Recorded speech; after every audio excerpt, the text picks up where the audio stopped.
My grandfather knew what happened in the Dyatlov Pass incident. I translated his diary. Part. God help us. They are still out there. Those were the last words in my grandfather's diary, which was found open on the table where he shot himself in 2019. I was the one who found his body, a hole blasted through his head with his old army pistol. I can still see the scene to this day. Blood dripping down the sides of the desk, the metallic scent in the air. I don't think it will ever leave me. But that's not why I'm writing this. After I had grieved, that sentence began filling me with a morbid curiosity. They're still out there. Who? What? Was out there? My grandfather had always been a quiet man, who kept to himself and spoke little about his past. He had served in the army of the USSR in his youth, and I always assumed he kept silent about it out of guilt in being part of one of the cruelest regimes in the history of the world. After translating and reading his diary, I know better. That's what I'm here to tell you about. I know what he was keeping quiet about, and why he took his life in 2019. It's all in the diary he kept during his time in the army. The first few months he writes about are mundane, mostly detailing his training and first deployment. What is clear from these parts is that he was a patriotic man who had no trouble following orders, a soldier who kept his mouth shut and his head down. That's probably what got him where he ended up. 6 months after his training, he was transferred to a base in the Ural Mountains he had never heard of. And that's where things start to get strange. This is his story. September 2nd, 1958. This place is like no base I have ever been stationed at. It's cut into the side of the mountains themselves, almost wholly concealed, and practically undetectable from the outside. We are not allowed any communication with the rest of the world. The base is built in 5 descending levels, going down to the roots of the mountain. Each level is accessed by a single tunnel, with airlocks and security stations connecting them. Without authorization, you cannot leave the level you are currently in. Our commander is a hard man named Sergei Yahontov. He talks little, and is ruthless in disciplining his soldiers. I have only seen him once, on my arrival here. He gave us standing orders, which must be obeyed at all times. These orders are what give me pause about this whole situation. They seem ludicrous, but several men have already been punished for not keeping them in mind. If any staff member acts disoriented or follows you to a secluded part of the base, sound the alarm immediately. You are authorized to use lethal force if they do not desist. If you find yourself in a place you do not remember entering, sound the alarm immediately, and lie face down on the floor with your hands on your head. But the strangest order is the last. If you are stationed at level 5, and the screaming stops, sound the alarm immediately. You are authorized to use lethal force until relieved. I don't know what to think of this. I wish to serve my country, but these orders fill me with a strange dread I've never felt before. September 5th, 1958. Today I befriended another soldier stationed here. His name is Yuri Ivanovich, a private like me. He seems talkative and friendly, an unusual trait among the soldiers stationed here, and he was eager to talk once I told him I was new at the base.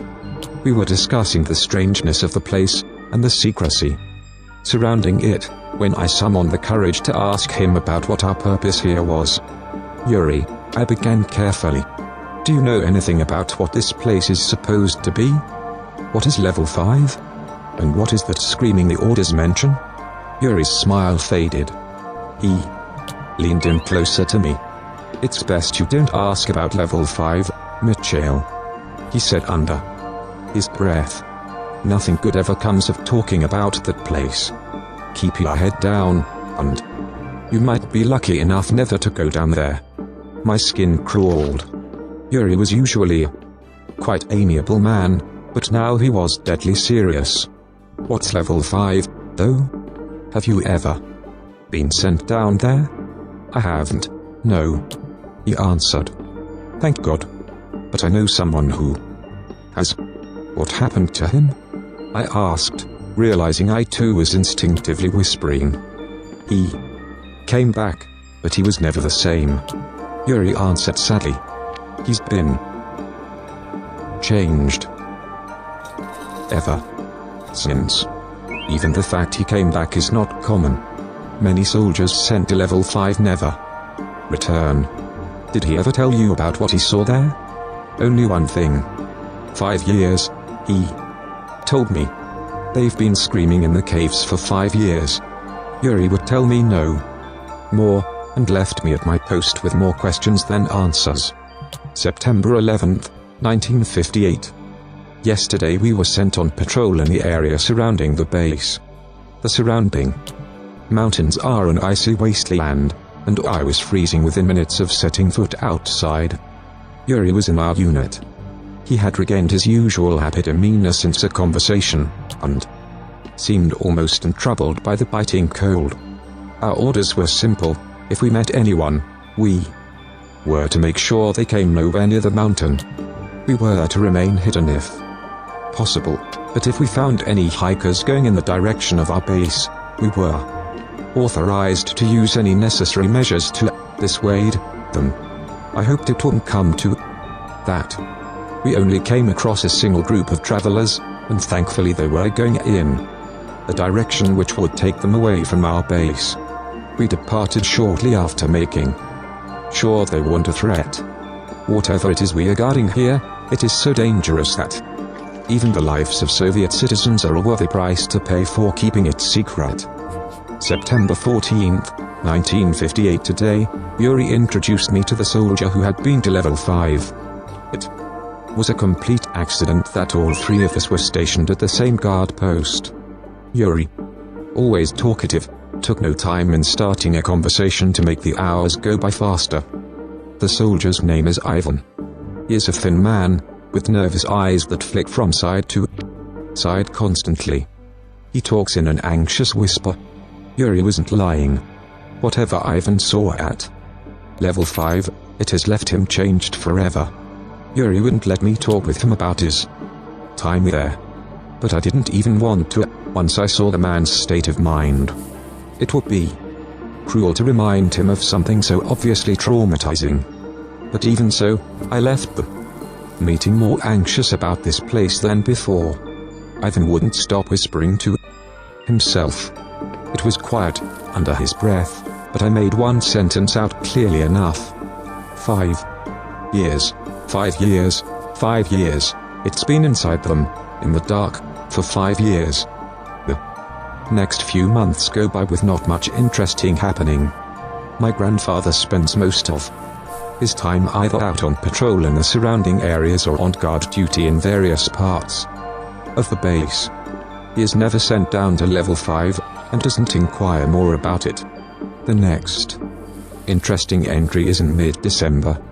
December 15th, 1958. I will never forget this day. We were on guard duty, checking the staff going from level 4 to level 3. It had been a long shift, 5 hours so far, with 3 more to go.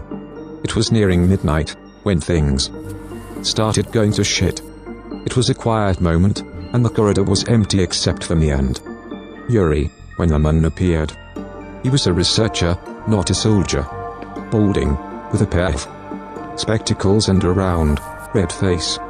He was strangely hunched over, dragging his feet and looking at the floor.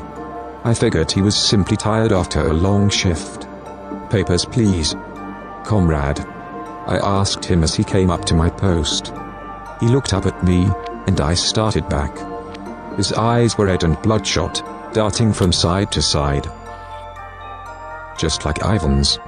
He mumbled something under his breath, and made to walk past me. I stepped into his path. He hadn't given me any identification, and I couldn't let him pass me by. Comrade, I need to see your authorization before you can leave level 4. The man was looking at the ground again. Now he was closer to me. I could see him shivering. He was mumbling something under his breath. I leaned closer in to hear him. They can't get out. They can't get out. We've left them there for 5 years. 5 years. I backed away slightly, raising my firearm. Yuri could see something was wrong, and aimed his gun at the man's head. "Comrade," he said loud and slow. "Please give us your authorization." The man looked at him, wide-eyed. "Have you been to level 5, soldier?" he asked in a hoarse whisper. Have you heard the trapped man scream? I need you to lie down right now," I said, panic rising in me. No amount of military training could prepare me for one of our own to behave like this. Yuri circled around, moving behind the man. The researcher didn't seem to notice, his attention totally fixed on me. He stumbled forwards, and I aimed my gun in. "Nerveless fingers. They can never get out," he said, his voice trembling. "If any men are trapped in level 5, we will get them out," I said, trying to sound soothing and calm even as my heart hammered in my chest. The men?" the researcher mumbled. Then he laughed. No. The men are trapped, but it's not them that can never be freed. They're not alone in the caves." He looked me dead in the eyes. "It's the things in them that can never escape." He lunged forward, making to run past me. A gunshot rang out through the corridor. The researcher crumbled to the floor, blood leaking from his chest. Commander Sergei Yakhantov stood behind Yuri, a smoking pistol in his hand. His face was twisted in barely contained fury. I snapped to attention, Yuri quickly following suit. "What is your first standing order, Private?" he asked, walking face to face with us and looking at me. "To sound the alarm if any staff member appears disoriented or follows us, sir. We are allowed to use lethal force if they do not comply with our commands, sir." "And did this man comply, Private?" "He did not, sir." "Then why did you not sound the alarm? Why was this man still alive when I found you? You forget your orders, and that can't be tolerated. In this base, there is a punishment for disobedience, Private." He smiled cruelly. "You will both report to level 5 tomorrow at noon." My blood ran cold. Yuri stepped up to Sergei. "Permission to speak, sir." "Granted. The blame is mine, sir," I told Private Mikhail Sidorov to hold fire. "I have overstepped my rank and disobeyed standing orders." I opened my mouth in shock. Yuri was lying. He was protecting my skin at his own risk. He shot me a quick glance, and shook his head almost imperceptibly. I shut my mouth. "The situation was your fault, then?"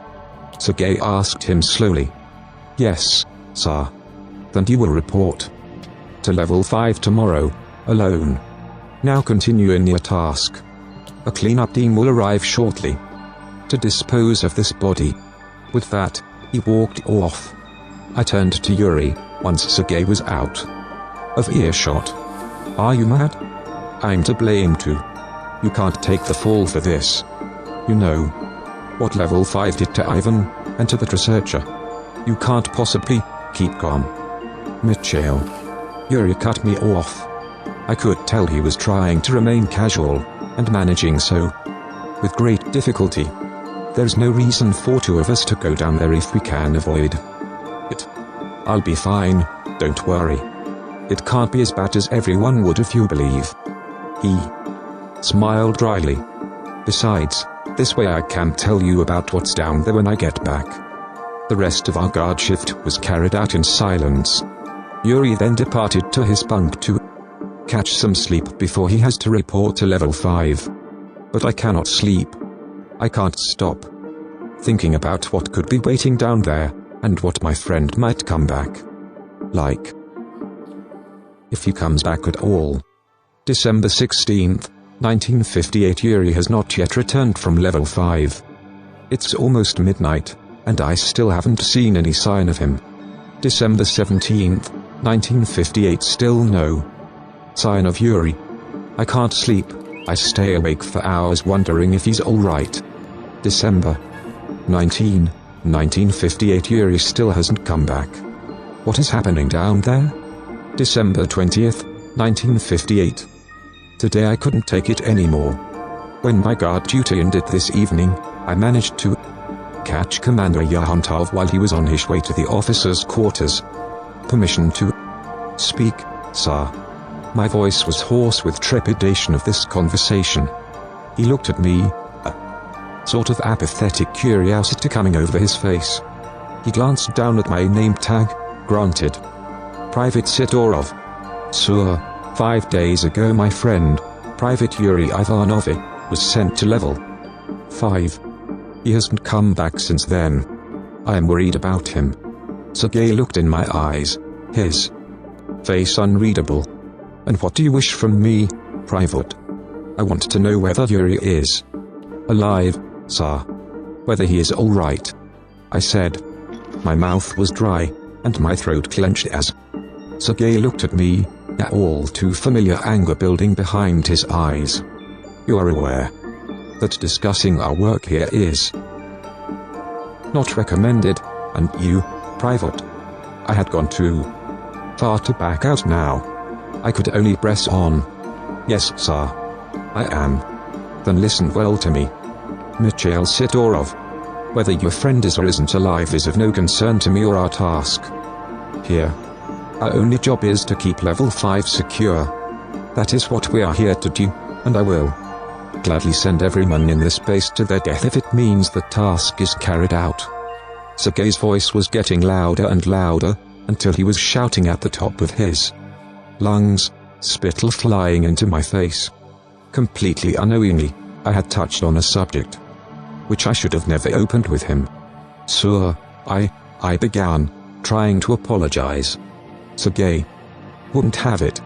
What's down there can never come to the light of day, do you understand?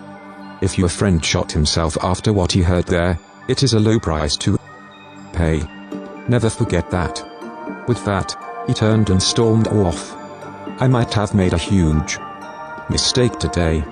December 21st, 1958. If I never write again in this diary, no, I have either killed myself or am too changed to ever write my memories down again.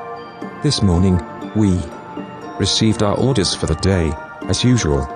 Guard duty, maintenance or patrol, that's all I've ever done here. Not today, though. The officer read down the list, reciting the names and duties for the first part of the day. I was always at the end of the list, and only started paying attention towards the end of his monologue. Turgenev, guard duty, level 4. 0800. Kuznetsov, guard duty, level 4, 0800. Chernyshevsky, patrol, 1000. He suddenly stopped, just before my name. His eyes tightened as he squinted down on his list, as if surprised by what he read there. Then he spoke, in a strangled voice. Mikhail Sidorov. Report to level 5.